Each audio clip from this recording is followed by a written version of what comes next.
Hi, I'm Nikki Lowe, and welcome to the Wisdom for Working Mums podcast show, where I share insights and interviews that support women to combine their family, work, and life in a more successful and sustainable way. In this episode, I'm delighted to welcome back Eve Rodsky. Eve is one of my favourite guests I've had on the Wisdom for Working Mums podcast show, so I'm so excited to be sharing with you her latest work, Find Your Unicorn Space, Reclaim Your Creative Life in a Too Busy World. And I think you're going to love what she's going to share in this episode. Eve is the author of the New York Times bestseller and Reese Witherspoon's book club pick, Fair Play. With this book, Eve ignited a global conversation about greater equality in the home. Eve is working to change society one partnership at a time by coming up with a new 21st century solution to an age-old problem. Women shouldering 2/3 or more of the unpaid domestic work and childcare for their homes and families. But Eve discovered that even when the domestic load becomes more balanced, women still reported something missing in their lives. They still struggled to prioritise and divide time for activities outside of being a parent, partner, or professional. They struggled to find space to unleash their creativity, and Eve calls this vital time unicorn space. And it's the active and open pursuit of self-expression in any form that makes you uniquely you. And she's here to tell us why this is not optional, it's essential. But we might need to remind ourselves how and where to find it. In her latest book, Eve shares a practical guide for reclaiming or discovering for the first time the talents, interest, skills and curiosities lying dormant behind the too busy grind of everyday life for us as women. If you've lost sight of yourself underneath your growing to-do list, then this episode is a must listen. Eve's mission is to inspire women to live in their full power, and she's here to share it with us. So let's go on ahead and bring on Eve Rodsky.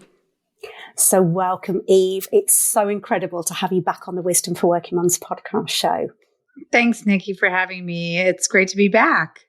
And congratulations on the success of your latest book. Honestly, it is totally deserved, and I can't wait to dive into this with you. Well, I'm ready. So, how did this concept of unicorn space emerge from your Fair Play work? I'm really curious to kind of know more about this. Well, it doesn't seem to be the natural sequence, right, to have a book about organizational systems and then to move into a book about creativity. But I will say that this book is derivative of all of the Fair Play research. What was happening was that even when people were achieving fairness or perceived fairness in their home, saying that they were more efficient in their decision-making, so many people were saying to me, I wouldn't even know how to fill my time if I had more time. And that was alarming. It was also alarming to look at my word cloud and to see that when I looked over thousands of interviews in 17 countries, that the most two common words associated with home life, Nikki, were overwhelmed and bored. It's that overwhelmed and underwhelmed. What a combination. And it's a really lethal combination in my mind. And especially coming out of a pandemic where I think we're all ready to reassess how we were making decisions in our lives, before the pandemic. And so I'm hoping that what this book can do is not just help people get inspired and recognize that there's a different way forward, but understanding that the opposite of being overwhelmed and bored is living a creative life and how I define it. And it doesn't mean a paintbrush. It doesn't mean that you have to learn how to arrange florals tomorrow. What it means is that the true antidote to overwhelm, boredom, burnout is not a walk around the block. It's not a drink with a friend anymore. We're past that. The only antidote to burnout right now is being interested in our own lives. I love that. And your work resonates with me so deeply, Eve. You know, the work you did on Fair Play and then the work you've done here with this book, because you've actually put into words an experience that I had, but I'd yet to find the words for. And you've articulated it so beautifully in the stories that you've used to bring it alive. There were so many of them that I could relate to. So many. Many. And my own experience of actually burning out after my first child, because I didn't allow myself any space between that being a partner, being a parent, or being a professional. And I literally could not give myself permission. And it was only when I experienced burnout that I was like, oh, something's seriously got to change here. But then looking at your research was so kind of self-validating for me, because it was like, yeah, it's not just me. And it wasn't just me. So obviously today, and I didn't have you. And that's the hard part, right? 13 years ago, when Zach was born, I didn't have a space like this. This is a unicorn space. Mm-hmm. You are occupying a unicorn space. And while, you know, why this idea of a unicorn space can't just be a one-off, you know, spinning class is because, Nikki, what you're doing is you're bringing forward in the new definition of creativity. The way I define it is, again, not paintbrushes, but what I saw in the most creative people who said, I found myself after burnout, like what you've said, and I'll put words in your mouth. But even this podcast is a unicorn space. What you see is that there's curiosity. I wonder what it would look like if I could help other mothers like me, you know, so they don't have to experience what I did. Then you started to share yourself with the world, researching guests, thinking about how you're going to communicate, connecting with others. And then one day you decide to upload an episode and share it with the world. You completed something. That cycle of curiosity, connection with others by sharing yourself, and completion is the cycle of a unicorn space. And so I'm putting words in your mouth, but I will say that this is one for your listeners to understand what I mean when I say creativity. And that's amazing, because actually when I was reading about your work with Fair Play and you talked about that being your unicorn space, I was like, yes, that's exactly how I feel about Wisdom for Working Mums. And it's a question that I've got for you in a little bit about that. But obviously, you've talked about the 3 C's there that relate to unicorn space. But for somebody that may not have heard you use that term before, what is unicorn space and why is it so important? Well, living a creative life is not optional. And I'll take you on a little dive for how this came about, this term. So I would ask people, what makes you come alive? I'd get deer in the headlights. You know, like, what do you mean? What makes you you? Being a mother, being a parent? No, not talking about your roles. I want to hear about your values. What lights you up? These are questions that we don't ask each other. You know, we how are the kids? How's work? We get in this cycle of the mundane, as we talked about earlier. Mm-hmm. And so a unicorn space was, in my research for Fair Play, the idea that in understanding the gender division of labor and the fact that women's time, we talked about this, is not their own. When we talked about, and I think in our in the Fair Play discussion about, you know, women's time is infinite. It's looked at like sand, like, you know, it's worthless, and men's time is guarded, like it's finite, like it's a diamond. And that has repercussions in terms of how we use our space. Our time and space are interlocked. And I started to really think about space, Nikki. And for me, the idea of space, taking up space, is actually really subversive, especially for women, especially for mothers. I want to take up space for me. That is not allowed. The idea that we could be unavailable from our roles is highly subversive. And the idea that I don't feel I have the permission to be unavailable from my roles kept coming up over and over and over again in my research for Fair Play. And so then thinking about taking up space was really important. A unicorn space came up because then I started to say to myself, well, the word hobby is not getting there. Because hobby, when I asked people about a hobby, it was connoting in frequency. Oh yeah, I strum my guitar when I get a chance. I grab a game of chess when I can. That's not what I was talking about. Then I thought about passion. That doesn't work either because this is something that's ever changing. It's cyclical. Vanity project, I didn't like. Side hustle, no, this is not about doing this for money. So there are actually no words to describe what I was talking about. A flow state, yeah, but your unicorn space is not always a flow state. It could be actually really hard. And there's a lot of, times where it doesn't happen. So you're not always in a flow state. So idea of a unicorn space is the place where you can occupy mentally and physically a place that's magical, where you come alive, but it doesn't exist just like a unicorn. It's mythical, it's magical, but it doesn't exist until we reclaim it. And that reclaiming requires a permission to be unavailable from our roles.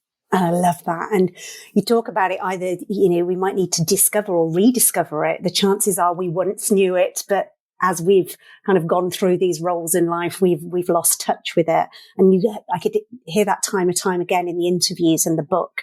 I was really struck by that. Well, yeah, I think, this is on purpose. And I think that is something your listeners can feel at least comfort in. Mm-hmm. I felt comfort in that this was the whole world was conspiring against me in a way. The whole world is conspiring to erase us, especially as women, especially after we become mothers. And we know this.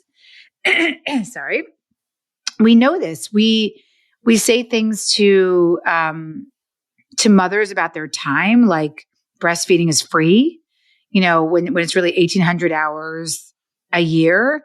When women enter male professions, salaries automatically go down, which basically says, your time is worthless. Mm-hmm. Your time should be in service of others. The most powerful thing for me, Nikki, was understanding that the first time I lost my name was in motherhood. It was when the labor and delivery nurse handed me Zach 13 years ago, my oldest son. It was the first time where someone didn't use my name, where they said, hi, mom. Good morning, mom. And then all of a sudden, this erasure started without my permission. And in fact, I was complicit in it. I remember I used to wear this little varsity ring from my high school around my neck. And I remember taking that off to put a mom charm on. And from 13 years ago, when I started to wear my children's initials around my neck and a mom charm, all the way to, I remember 3 years into having Zach, when he was in preschool, I remember sitting in a preschool circle, taking Zach to this mandatory preschool day, where of course it was all mothers and a couple of gay fathers, because again, as I said, women's time is infinite. So we're the ones who show up for those mandatory days. Our jobs are more quote unquote flexible, even though that's never true.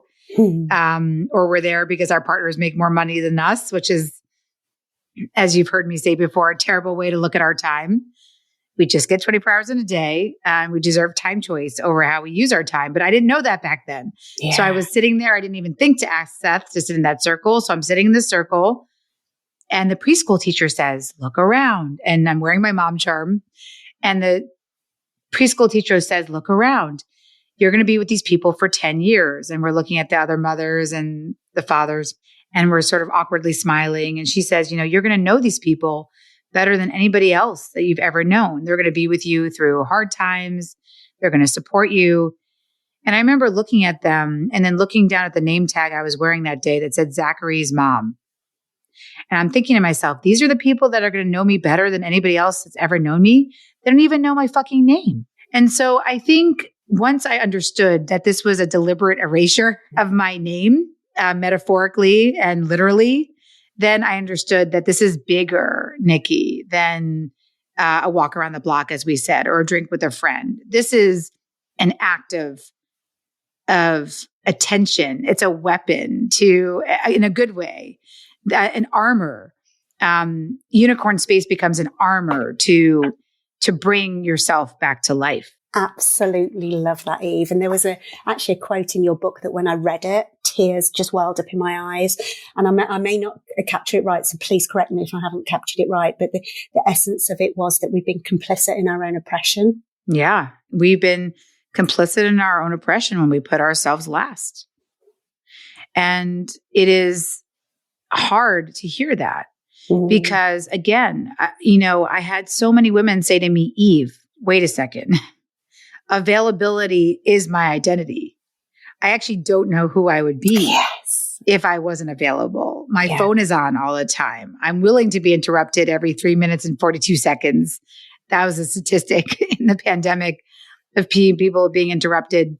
I'm willing to stop what I'm doing if my kid is sick, drop everything, run to their side, nurse them in the middle of the night if they're sick. That is okay. It doesn't take away from your experience as a mother to also say that you deserve to be looked at and defined as more than your roles as a parent and or partner and or professional. And this happens to women that don't have kids too. I will say that, where the idea of, sort of this professional excellence, having to be the best, always get the A's, we've sort of been, our decisions have often been made for us by others. And so this idea about being complicit in our own oppression, how do we reverse that? Well, the way to reverse it is 3 things. 1, you deserve a permission to be unavailable from your roles. 2, you deserve a permission to burn guilt and shame when you are unavailable. And those feelings of guilt and shame, those clouds of what I call domestic encroachment, start trying to rain on your parade. You deserve the ability to be able to bat those clouds out of your little sunny space. And then 3, you deserve permission to ask for what you need. Those 3 things have to be in place for us to be able to go to the 3 C's that we want to talk about what the program is, how you can start finding it. But before you even get there, I deserve a permission to be unavailable. I deserve a permission to burn guilt and shame. And I deserve a permission to ask for what I need. And as you're saying that, having read your book, I know how important they are. But I'm imagining there might be somebody listening that going, that all sounds great, but I can't possibly do that because, and there will be kind of a situation. And I was really impressed with, in your book, the breadth and depth of research and how you had this real abundant diversity in your research. Can you share a bit more about that? Because I think that's really important to kind of frame that as we get into this discussion. Yes. And I talked to a lot of mothers in the UK too. So I will say that. And in a diversity of experiences, I want to say that this is about understanding that creativity is not optional. So I'll explain. We have mental and physical health challenges. We've just been through a pandemic. We're experiencing burnout at an all-time high. And the way back to that is understanding that this is not optional, what I'm talking about. This is not optional. And so the word of 2021, Adam Grant talked about it a lot, was languishing. We're languishing. To me, the way I would define languishing is those 2 words that I've found in my research, the combination of being overwhelmed and bored. Now, we know a study out of New Zealand just proved that creativity is associated with daily flourishing. I love the word flourishing. I think it's a great antidote to the word languishing. And to do that, to flourish on a daily basis, the rituals and practices of unicorn space have to be added into your life. I would tell you that it's a more important practice than exercise. And to start, it doesn't have to be, again, that you're painting masterpieces in a dark room for 12 hours. All it means is that the ritual of creativity starts to become part of your daily practice. So I'll give you an example.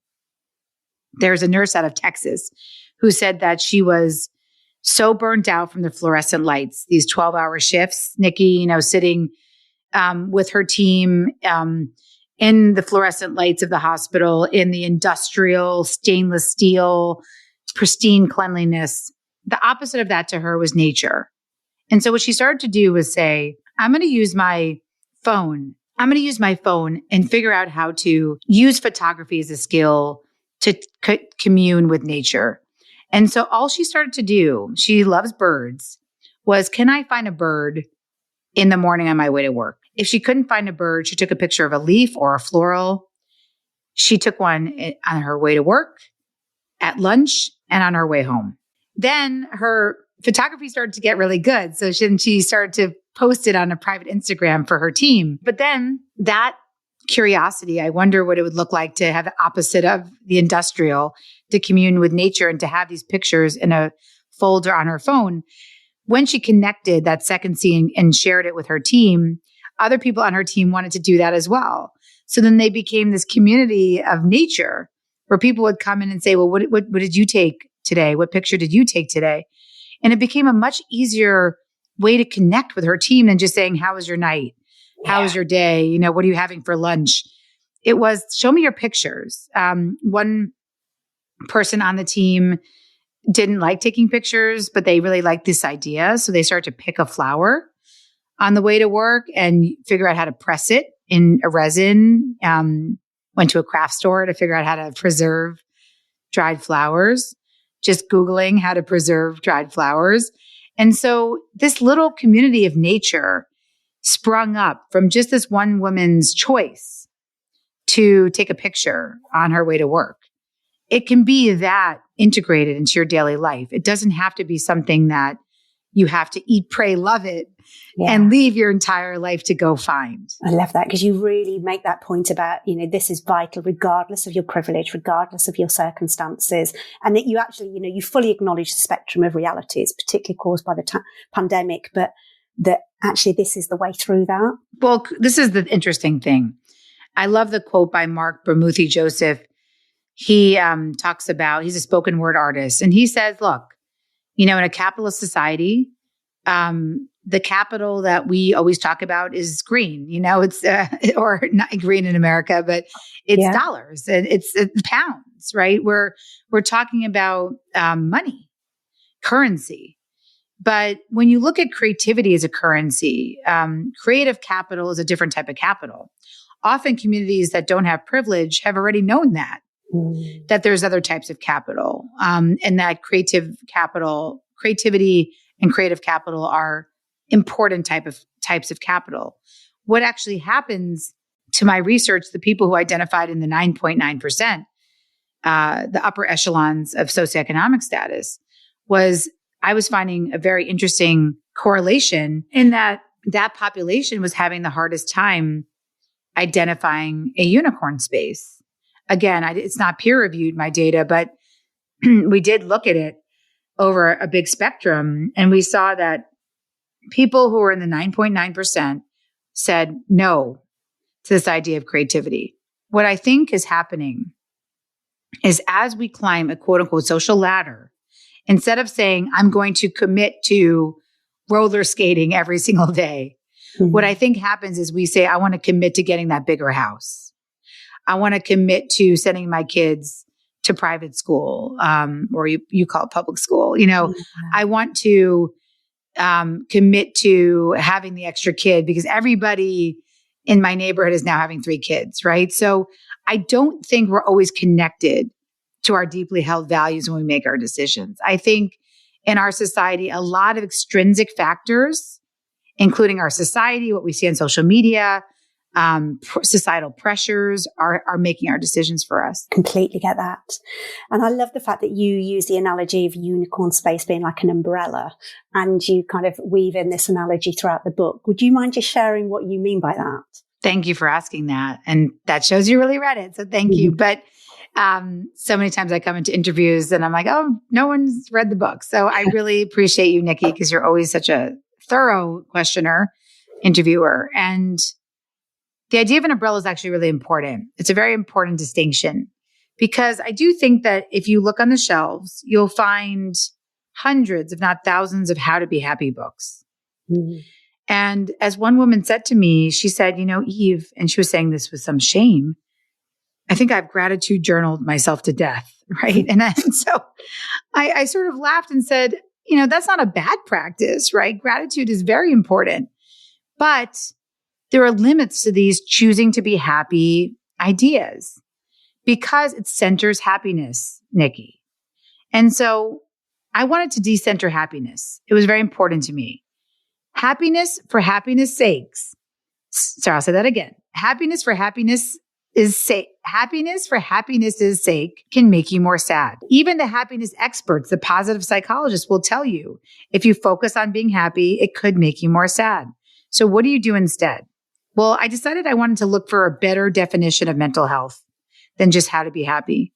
And I found it in many, many practitioners and scholars that I love. My colleague, Dr. Lisa D'Amour, she gave me one that I use in the book, and that becomes the through line. The idea that mental health is not, I wish you to be happy. Don't say that to your kids. Here's a PSA. Do not tell your kids, I want you to be happy. What you want to say to them and yourself is, I wish you a life of having the appropriate emotion at the appropriate time and the ability and strength to weather it. That's true mental health. Now, if you look at unicorn space in that context, I'm not saying it's going to make you happy. What I'm going to say is that it's the ability and strength to weather it. It becomes an umbrella so that when things are raining like they are now, you don't drown. These experiences, I'll tell you one other story I talk about in the book of Kat Medina. There's another Kat Medina out there who I guess was an influencer. This is just a normal woman named Katrina Medina living in the US with a toddler. She was a cashier at our big box, local big box store here. It's called Sam's Club. I don't know if you have that in the UK. No. It's like a Costco, big box retailer. Her husband's an auto mechanic with, different hours. Overwhelming, an overwhelming life of taking care of a toddler, reporting to her job. One night, her husband hears in another room her reading to her son. At first, he thinks it's a book or like a CD. He's like, who is that? He walks in. He says, hearing you from the other room, your voice is so beautiful. You sound like an audiobook narrator, like that you're a professional. And it really got this idea, this curiosity in her head, Nikki, back to the curiosity, connection, and completion. She said, I wonder what it would be like to narrate an audiobook. And so she gets a microphone on clearance at her store. She borrows her husband's laptop and she records a section of a book called Princesses Behaving Badly. She uploads it on her, QuickTime player and in a Dropbox and puts it on a website. Within a week, she gets a call that she's been booked to read an audiobook. And soon after that experience, she decided to tattoo on her arm, reading books is like breathing air. And her mother said, you better hold your horses. Like you've done like one book. Like, what do you mean you're tattooing this on your arm? But it was that umbrella, Nikki, that you're talking about. She said, I don't care what happens going forward. All I know is that I did a book and they can't take that away from me. And that experience was sustaining her, and she continues to read books and it continues to sustain her. And I will say that is what I'm talking about here. Life is full of the mundane. It's full of the stressful, but we need experiences that are going to carry us through those other parts of our day. Yeah. And you talk about, life is a series of storms. And as we get older, they tend to become more frequent. Yes. And this is about the ability to weather them. And I think, you dedicate the book to your children and your partner, don't you? About, I hope you always dance in the rain. Yes, yes. And I just love that because that's why this creativity and this unicorn space is so essential in difficult times. You talk about and beyond. It's so important. If you haven't read Between Two Kingdoms, I would really recommend it. It's one of my favorite books. Suleika Jawad, she's a beautiful young woman who talks about her experience with a deadly cancer that she fights and gets over. And she's actually out of remission right now and back in the hospital. So I'm thinking about her. But what I love about her writing so much is you see her creativity practice everywhere. Mm. And I noticed that, she writes this book as a catharsis to herself. She talks about how important her writing has been to her. And then even now that she's back in the hospital, I saw on her channels that, the only thing she brought with her is, it looks like a canvas and some paints and a journal to write.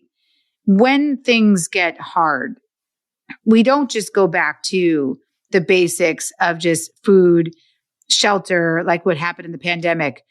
We saw people looking for creative practices because creativity actually thrives in constraint. People, we're meaning-seeking individuals. Human beings are. And so we know when something feels like there's meaning in it. And so back to that happiness, the one thing I did want to say to you, Nikki, that I think is important, as I think it's important as we're helping people think about what their curiosity, connection, and completion can be. What can that cycle be for everybody? I think it's important to understand the nuance of what the type of feeling we're hoping for you. So I'll just tell you, this is the emotions I'm hoping for you. Again, not just plain happiness. But I want in your recipe, your unicorn space recipe, for you to be able to have a little bit of a batter that's mixed of a couple of things. So I start to really go down this road of understanding how happiness and meaning work. Happiness and meaning often correlate in the science. However, there are times where happiness and meaning don't. Happiness without meaning is what a lot of our coping mechanisms have been during the pandemic. Yeah. Emotional eating, that's mine. Binge watching TV, doom scrolling. Yeah. Becoming addicted to our phones, playing Candy Crush. It is these hedonistic pursuits that you know are not good for you, because when you're done with those things, you feel okay, but you don't feel you may not remember what you were doing. It's not that, you're not going to want to tattoo it on your arm. Let's just say that. And then there's meaning without happiness. Meaning without happiness correlates to caretaking, caregiving type experiences. And so I know that from my motherhood, and we also know other studies show people would rather be in a root canal than take care of their toddler, which, by the way, by people, I mean me. So sorry, Anna. But meaning without purpose, okay, I know that feeling. That's a lot of how I feel during parenting. So happiness without meaning, let's just get rid of that in the recipe. Meaning without happiness, I don't want that recipe either. I want a remix of a batter of meaning with this sprinkled in of happiness as a clue to what you're doing. When you get to those experiences that are an intersection of meaning and happiness, like this podcast, like when I'm, in the middle of learning a new dance routine, and sharing it with my, advanced jazz class on Zoom, or doing it in a recital. After you're done with those things, you're like, wow, I did that. Those are the experiences that we're wishing for your listeners. And I think you've summed that up so beautifully. So by now, I'm imagining people listening are really, really getting this. But so many of us already feel like we're kind of time compromised more than ever, I suppose, particularly through the pandemic. So the thought of trying to find any time for that unicorn space can feel impossible. But in the book, you really highlight some of the toxic time messages that compromise specifically women's unicorn space. Can you share some of those with us? Because I think they'll really resonate for anybody listening. Absolutely. So we know, again, as we said earlier, that we're conditioned to spend our time, our most valuable currency, our time on others. We literally give it away for free. And so I'd say the most common toxic time messages are that your time this is a nice to have, that, I will do this at the end of my never ending to-do list and I'll never get to it. Other toxic time messages that I hear from people are, every time I want to prioritize something for myself, I get interrupted by something more important. So already people are saying that this is less important. They're saying they will do it when they have time. It all goes back to this idea of putting it back, down at the end of a never-ending to-do list, which means that you will never get to it. Yeah. I think the way to combat that is look at it like the big rocks theory. You can't put big rocks if you already put your sand into your bowl. The big rocks have to go in first and the sand can come in after it. This is how you can start reframing how you think about this time. If I want to ask you this question, if this feels strange to you, then we know toxic time messages have already gotten to you. I want to know if you can come along with Nikki and me. And one day this week, just one day this week, I want you to write down in a journal or on a Post-it, what is the most important thing I will be doing today? I want the answer at the end of the day to be something outside of your roles as a parent and or a partner and or a professional. By professional, I mean whether you work in the home or outside the home for pay or as a stay-at-home parent. What is the most important thing I'm doing today? One day this week, in the next 7 days, I want it to be outside of those 3 Ps. If you say that feels uncomfortable to you, or you can't think of what that would be, then that's why you're here. We're here for you to say that that's a red flag. We need at least once a week a ritual of saying that the most important thing we're doing that day is for us. And I don't mean commodified wellness. I don't mean a manicure. I mean reading that audiobook. I mean that crochet club you started. I mean that hard advanced jazz routine that you started to learn. I mean a podcast that you upload. I mean a chapter in a book that you really always wanted to write. And oh my God, I finished that chapter. I mean getting in a race car and starting to drive really fast as one woman in my research, who felt so time starved and stuck as a stay-at-home parent. And she said, I just want to get in a race car and drive fast. And she started to do that. So whatever it is, whether it's getting on a track to race a car, crocheting your Harry Potter dolls, as one other woman did, starting the advanced jazz class, researching ham radio. How do I code for ham radio? I don't know what it is for you, but I will say that you deserve at least one day this week to say the most important thing that you're doing that day was something that was outside of your roles. And you make it really clear in the book that when you do that, the chances are the guilt and shame will probably rise to the surface. And it's the permission to burn those. Yes, they are there. First of all, when I first started doing that practice of saying, what is the most important thing I will do today? Even if I knew it was, say, being with Nikki on a podcast, the idea that I was saying that was more important than putting my kids to bed was already giving me guilt and shame. What do you mean? Even if I do something for myself, still the most important thing I'll do today, of course, is be a parent, is comfort my children, right? It was, those things were coming in. And I was like, no, the most important thing I'm doing today is not tucking my child in. It's actually being with Nikki. So even the reframe of how you look at what importance means to you is already ripe with guilt and shame. Yeah. And then when you're in it, when you're actually doing it, all I can say to you is that they are emotions that you do not have to let affect your decisions. Yes. Emotions do not have to affect your decisions. Guilt and shame happen to be emotions that are, in my research, absolutely the emotions that affect many mothers' decision-making. And they will actually stop you from doing the thing that you said you were going to do. I might as well pick up Ben. What am I doing? I'm wasting an hour browsing, a craft store. No, you can hear those. You don't have to act on them. Yeah. And the way you do that is I also have a guilt and shame journal. I have lots of journals. I will say that that's one of my big practices. I collect journals. I talk about that in the book too, looking for a journal where I was looking for a new one. And I was laughing at some of the inspirational quotes, Nikki, where one of them was like, only dead fish go with the flow. And I was like, well, I don't even know what that one means. But in one of my guilt and shame journals, what I started to do with the help of a amazing friend who's a psychologist named Dr. Cheryl Gonzalez-Ziegler, who wrote a book called Mommy Burnout. What she taught me to do a long time ago that I've been practicing in this journal is when I feel guilty, I say, I feel guilty because I'm not putting Anna to bed tonight. What I do is I cross out, I feel guilty because, and I replace it with, I made the decision to not put Anna to bed tonight because I want to see my friends. I need a break.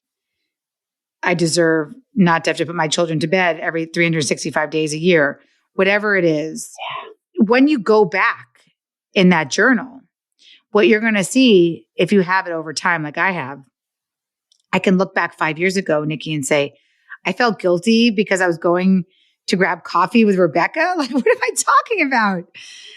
You look back and you realize like, these are not big time commitments, but in the moment you don't do them because they feel like the end of the world if I don't put Anna to bed on February 13th, 2018, but you look back to, those years earlier and you're like, I have no idea why I was feeling guilty about this. Of course I deserve an opportunity to go to a friend's birthday.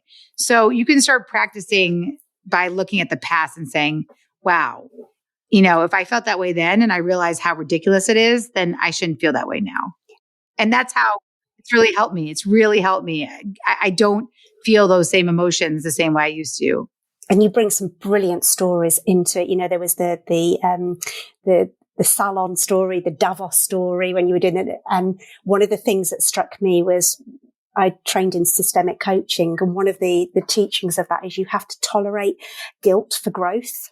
So to leave one system, you've got to be able to tolerate the guilt to join whatever new system you want that to be. And that was my experience of to leave the system of motherhood that was this oppression for me. I had to tolerate the guilt to step into my own paradigm of what I wanted motherhood to be like. And I had to be able to tolerate that guilt for that growth to happen. And that was what came from every single story I was hearing you tell. I was like, oh yeah, that. And I imagine when you look through your journal, you've seen the growth of you being able to put that firewall in place and do what's needed for your own growth. Well, what I love about this systemic approach, I'm obsessed with systems. So I love that you're trained in systemic coaching because what it also means, like you said, is that you can understand that a system is always there for you if you're in the right one. But as Nikki just said, it has to be the right coat.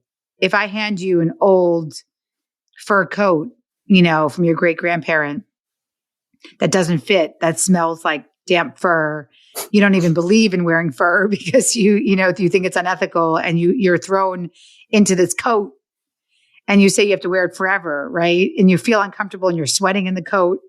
You got to take the coat off and you got to put on one that feels comfortable. And I have this beautiful quilt coat that I wear now that looks like a blanket and squishy and it's like a cloud. That's the new system that I'm living in. It's a system of these cycles that we keep coming back to, Nikki, these cycles of curiosity, connecting with others, completion. If I was waiting for perfection, none of this would have ever happened for me. Yeah. I would have missed my moment. Fair play needed to come out when it did.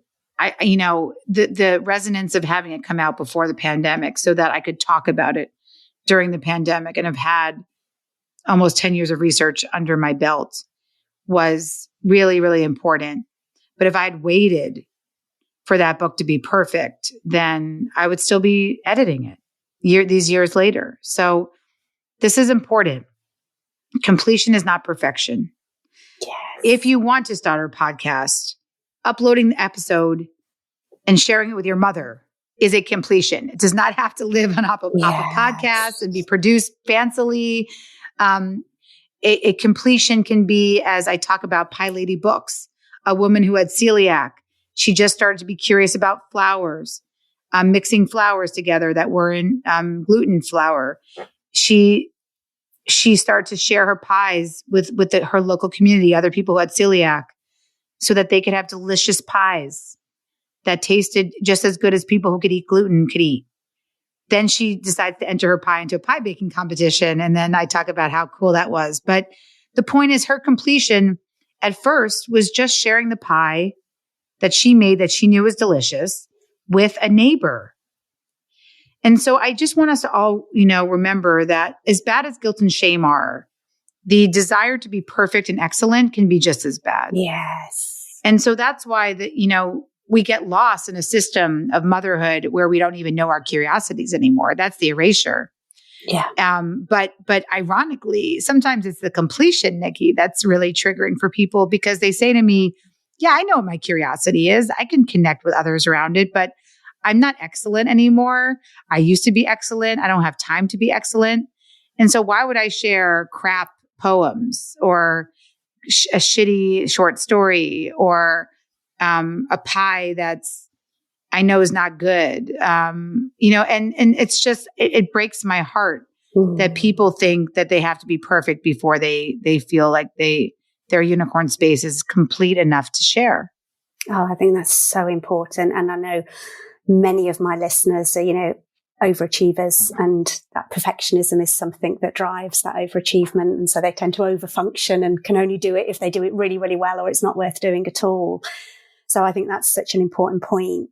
And I just wanted to ask you a question to finish on around, actually, if we start to create this time, so we create this time and space for our unicorn space, how do we keep at it? Because as you say, it's not a one-off. It's not only if we've got time.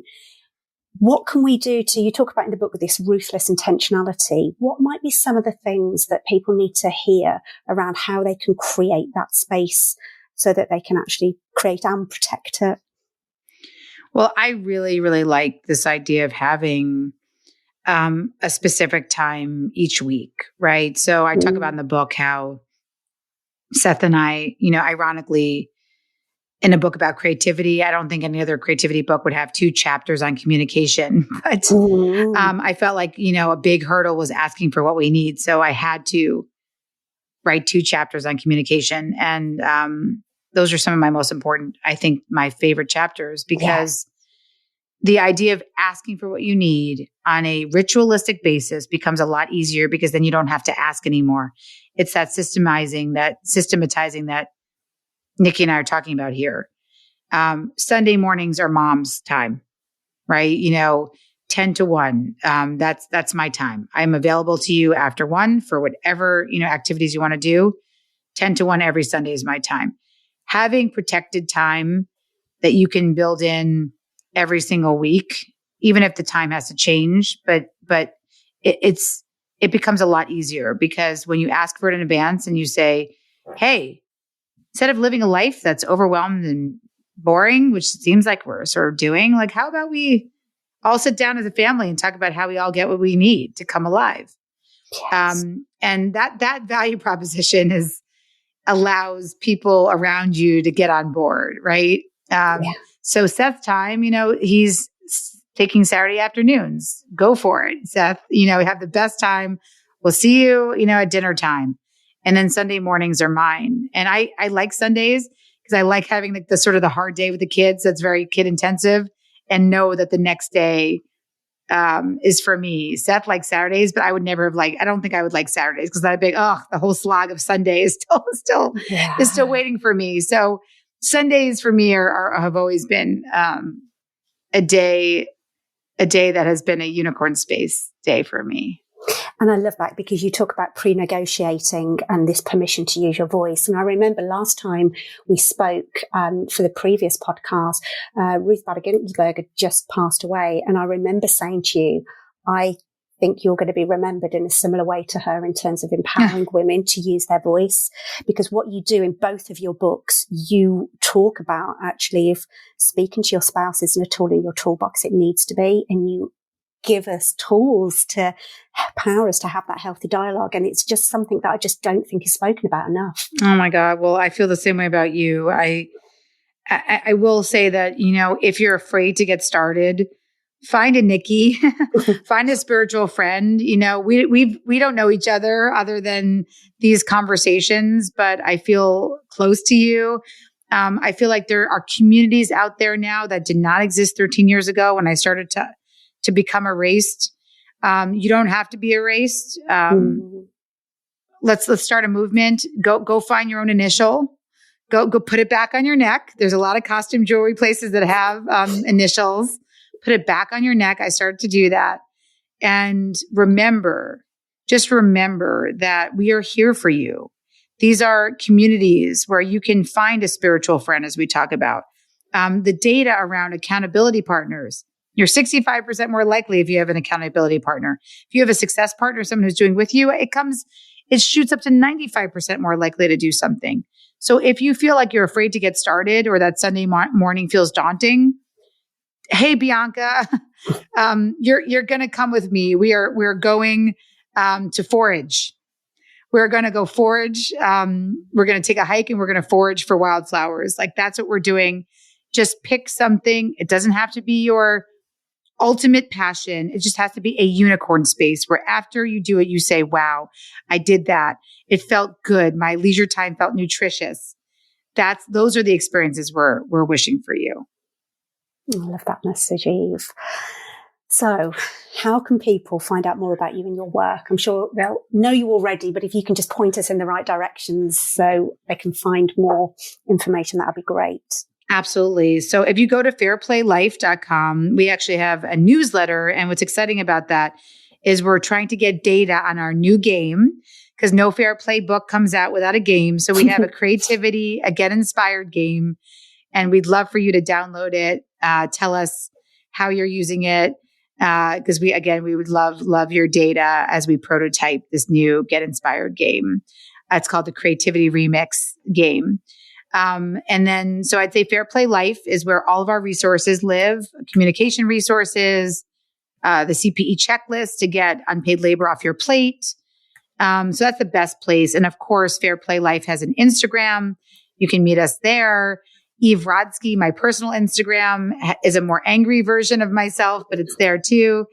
And that I would say those are the best places. We answer DMs if you have questions. If you have a personal scenario that is not addressed in the book, I'm sure we have data that we can point you to. So we're here. We're open. We are really wanting for you to share your unicorn space with us. We're resharing so many cool women doing amazing things. And, Nikki, I will just say, I love your community. And, I hope we can just keep coming back and having these conversations. Me too. It's one of my favorite things to do. So thank you, Eve. And thank you for the work that you're doing and putting out into the world. It's incredibly special. Thanks, Nikki. If you've enjoyed this episode of Wisdom for Working Mums, please share it on social media and with your friends and family. I'd love to connect with you too. So if you head over to wisdomforworkingmums.co.uk, you'll find a link on how to do this. And if you love the show and really want to support it, please go to iTunes, write a review and subscribe. You'll be helping another working mum find this resource too. Thanks so much for listening.